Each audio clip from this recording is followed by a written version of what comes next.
There will always be times when things go wrong. In this episode, our experts consider the actions to take to avoid issues, or at least limit the risk. There are some really difficult situations that a temp consultant will have to deal with. There's some great highs, and when you find someone the job that they really want and they're really appreciative, and you have actually, or you can change their life. But there will be big downs as well. So you need to be tenacious. You need to think not to take it personally.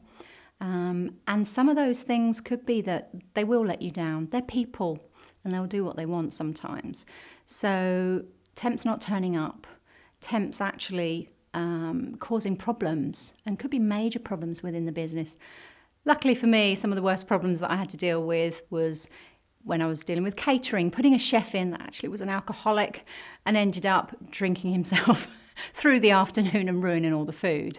Or the vending machine operator that actually ate more than she put in the vending machine. It's not a great temp, but those things happen. Some of the most difficult situations I had to deal with when I had to tell people about body odor problems. When dealing with people working in the catering industry, as I said, it could be warehouse, industrial, anywhere where they are going to be physically working hard, that can become an issue. And if they haven't showered that morning, if they haven't washed their clothes, then you have to have that conversation. And it's not an easy conversation to have. So that would be, I think, the most uncomfortable situation I've probably been put in dealing with a temporary. It's not easy, but actually being able to tell the person that body odour is an issue.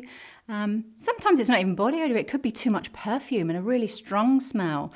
When they're in an environment where they're working closely with others, anything that's going to affect that, when they're a temporary, unfortunately, they can just say, I don't want them back tomorrow. So you don't want that happening. You need to have an open conversation. Obviously do it in private. Don't do it in front of the whole office. And maybe start off by letting them know this is a difficult conversation that you need to have. It's not something that you would bring up lightly, and therefore it's something that you want to help them with, and that there will be a resolution to it, and you will help them to do that. And it's not going to stop them getting work. I think that's important to let them know to start with. There's also the issue that there's some medication that can actually make you smell like you've got body odour. So you may want to take that tack first of all and ask them, are you taking any medication at the moment? And when they ask why, then you can explain that I thought it may be that, and that sort of takes the pressure off a little bit.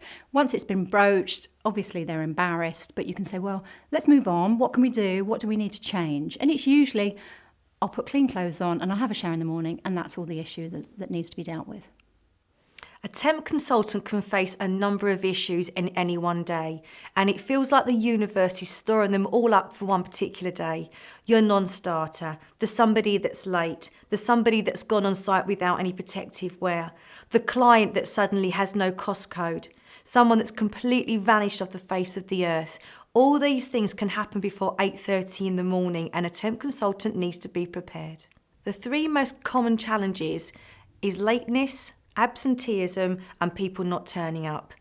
Sometimes these are out of your control, but a temp consultant needs to take a more controlled approach to their temps, call them regularly, keep updating to make sure you can try to preempt these happening from the first place.